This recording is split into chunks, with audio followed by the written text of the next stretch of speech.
Hello creeps! Andy here. Hello Franz.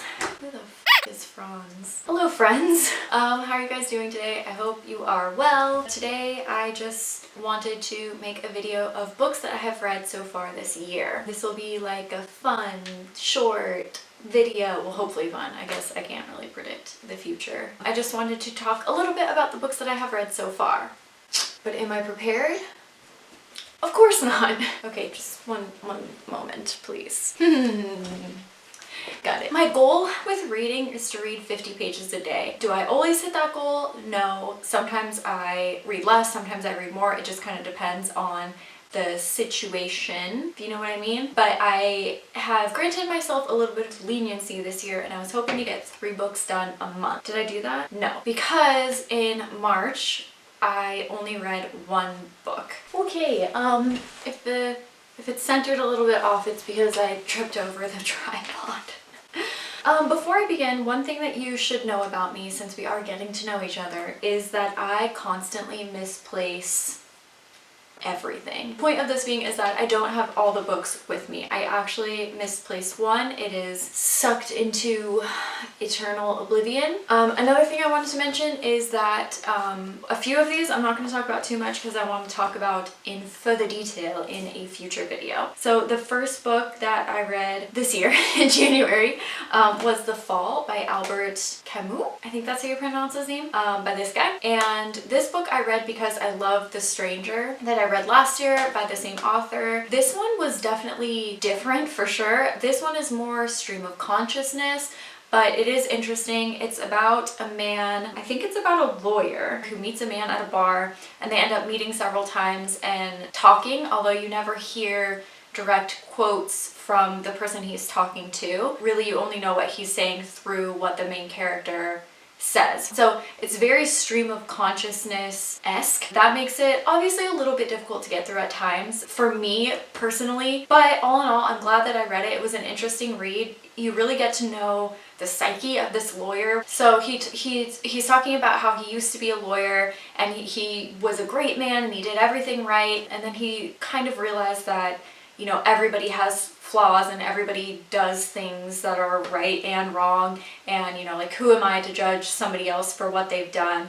It's kind of just an interesting look at one individual's psyche, and I think it was worth a read, but again, I can definitely see why this book wouldn't be for everyone. The next book that I read was 20,000 Leagues Under the Sea. This one I loved. I hadn't read this since I was a little, and I mentioned in a past version that I mentioned in a past video that I had read this kind of abridged child version when I was younger, and I don't know that I actually ever read the entire thing until now, so I'm really glad that I did. It's a really fun adventure story. It's about a man, Pierre, and his butler, and he's a scientist and they've caught wind of this supposed beast that's going around in the ocean and sinking ships. So he's hired to go on this, I think it's an American ship, with a bunch of other scientists because, specifically him, because he wrote a scientific paper about how he believes it's a narwhal. That turns out to be incorrect. This creature comes to their boat, tries to sink their boat. He and his butler fall off along with another man, and they end up landing on top of it, and it turns out to be a metal submarine led by Captain Nemo. Nemo is a translation from what language I do not know, but it means nobody. So he's basically saying, like, call me no one. So it's very mysterious.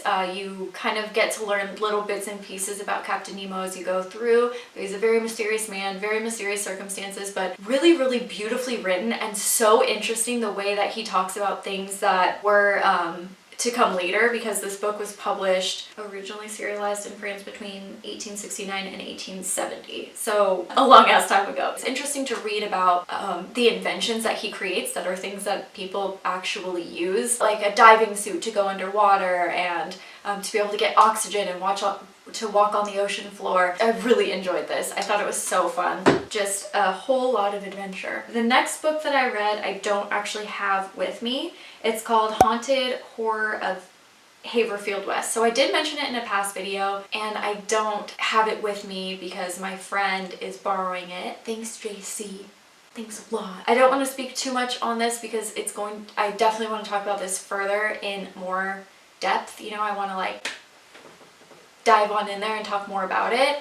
But basically it's a story about, it was written by GL Davies, and it's a story about, it's supposedly a true experience about living in a haunted house. And let me tell you, so creepy. But again, that will be talked about further in a future video. The next book that I read, this is another one that I want to talk about more in a future video, but Do Androids Dream of Electric Sheep? So this one is actually the book that Blade Runner is based off of.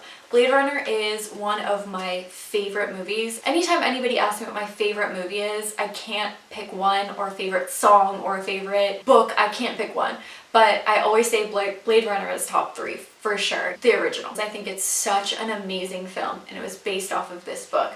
There are a lot of similarities and differences, which, you guessed it, I want to make a book comparing the... No. My god, why can't I stop? I want to make a video on the similarities and differences between this and the movie. But I also want to watch the new Blade Runner as well. I have seen it, but I want to refresh myself on it because supposedly the remake is more... It's not a remake, it's a sequel. Supposedly the sequel is more congruent with the book. Is that the word I'm looking for? Also, do you like my shirt? It says chillin'. Killing. Hopefully you can see it and not see my pajamas. Next I read Pebble in the Sky. So this was by Isaac Asimov. This is one of the science fiction books that I picked up.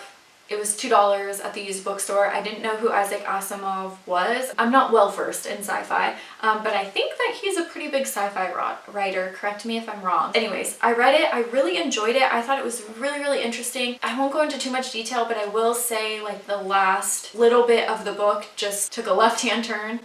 That's right, took a left-hand turn, and I was like, where did this come from? So that was a little disappointing because of current situations. I'll just put it that way. But the first half of the book was just about a man named Joseph Schwartz. He was walking along one day, and then it shows you in a lab somewhere else, someone shot off a laser. I don't know, I'm not a fucking scientist. Shot off some laser and sent his ass into the future. So he gets shot forward 50,000 years in the future, maybe 100,000. And then it says, all that between a step, a breath, a moment, a flicker of time, and he had jumped thousands of years. But what was really interesting about it was how Earth was portrayed. There are a ton of different galaxies, and we're able to communicate with each other and go to different worlds, and Earth is just the shit hole of all of them. Like, nobody wants to go to Earth, nobody likes Earthlings, and the way that Earth is talked about is so funny. It's just a really interesting concept, and I really liked the way that they described the future. I think I got a good feel for the world. So Joseph Schwartz gets sent into the future, and he ends up finding a farm. The farmers decide to use him as so basically everyone in the future has to come up with their own amount of crops that they are able to produce per person. I can't remember if it's for the population or whatever it is, but everybody has like their set job and they need to hit X amount of numbers. So this man and woman are living with each other, or living together, husband and wife, and I believe it's her father is staying there too, and he's living there essentially illegally. And they're trying to use Joseph, the one who traveled from the future, to become kind of like their third worker, because they're having a really hard time hitting those numbers because 3 people should still be working, but their dad is hurt. They find a doctor who is able to mess with your brain and make you a lot smarter than you once were. It doesn't really go into specifics, like scientific specifics about that, but the doctor ends up performing this on Joseph Schwartz because they don't speak the same language, and as time goes by, he is able to pick up the language a lot faster. So up to that point, really interesting story, right? And so I would have liked to see that pan out. Maybe I would have enjoyed it more if I hadn't read it this year, so it was kind of a bummer that I did, but other than that, I think for the most part, and especially the first, 3/4 of the book, I think this was worth a read as well. The next book that I read was Faust. So I talked about this maybe in a video a really long time ago. I read a play called The Tragical History of Dr. Faustus, written by Christopher Marlowe, which is who my dog is named after. Her name's Marlowe, the one that was hitting me in the last video. I was Googling plays by Christopher Marlowe, and I came across this, which is the original Faust. and I did not know that. I thought the tragical history of Dr. Faustus was the original character of Faust, but that was taken from this book, and that one became more well known than this one. So I was like, oh, I want to read the original one. So I did. It was really interesting. It's about a man who, well, it's interesting. It starts off with God and this demon making a pact with each other for kind of the soul of a man, where God says he's going to stay good. He's not going to be tempted by you.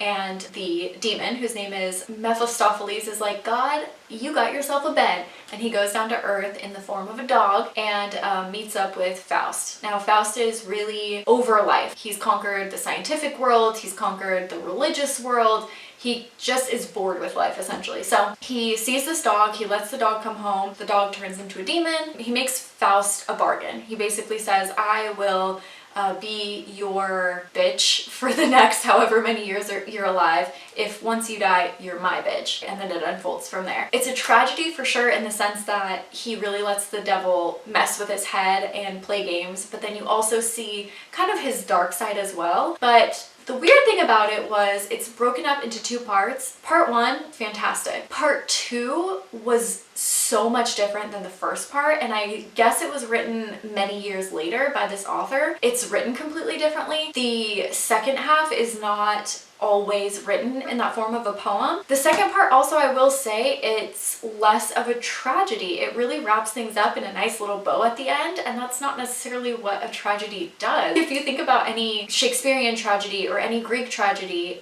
everything is just left in devastation, and you're just kind of left marinating on all that loss of life. This was not like that. It ended very beautifully, and that was odd to me as well. I don't know that I would call it a tragedy. I think that it is tragic for certain characters, but I think everything kind of ends well. But still, I think worth a read, and still interesting to kind of see where a character came from, how it evolved over the years, and what it is now. So definitely worth a read if you're into this kind of stuff. Okay, next up, last but certainly not least, Macbeth. Okay, and this is the book that I can't find. Macbeth is MIA at the moment.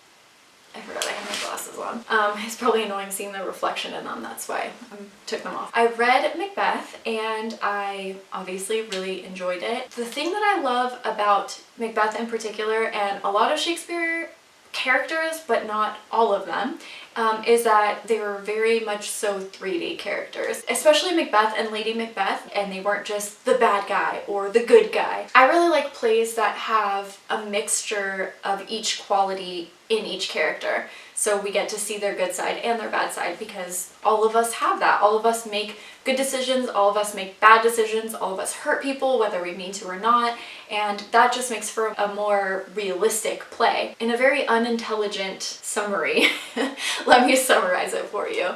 So basically, Macbeth comes back from war and he's given great honors and he kicked ass and everyone loves him, and he starts thinking that it would be cool if he killed the king and took over the throne. So he kind of mentions this to his wife in passing, and he's like, no, but I can't do that, you know, like, that would suck, I probably shouldn't kill people. She goes on to this whole rant and grills him and is like, you're not a man unless you do it, you need to look out for yourself and your family, like, man up, stop being a bitch, go kill him. And so they devise this whole plan where they will kill him, the king, and they will kill his son as well. The reason why, or where he got this idea, is because he ran into 3 witches with one of his friends, and they prophesized that he would be king. He goes back and finds the witches, and they tell him, because he's having second thoughts, he's nervous. The king is actually his friend and a very kind man, and he invites him over for dinner and ends up killing him in his own castle. So basically, you get to see, one, the queen's horrible side, their greediness, but then you also see some remorse from her at the end. She's like having really bad nightmares and she can't live with herself anymore. Same for Macbeth. You see in the beginning he's really hesitant, and by the end he's kind of done a full 180 where he's kind of the vengeful one now and he thinks that he deserves everything. It's so sad because so many people lose their lives unnecessarily. I really liked the aspect of the witches too. Oh, there's a quote that I love that probably you've heard. One of the witches says, by the pricking of my thumb, something wicked this way comes. Something wicked this way comes, actually the name of a book by Bradbury. Oh, what did I just say? Bradbury. What?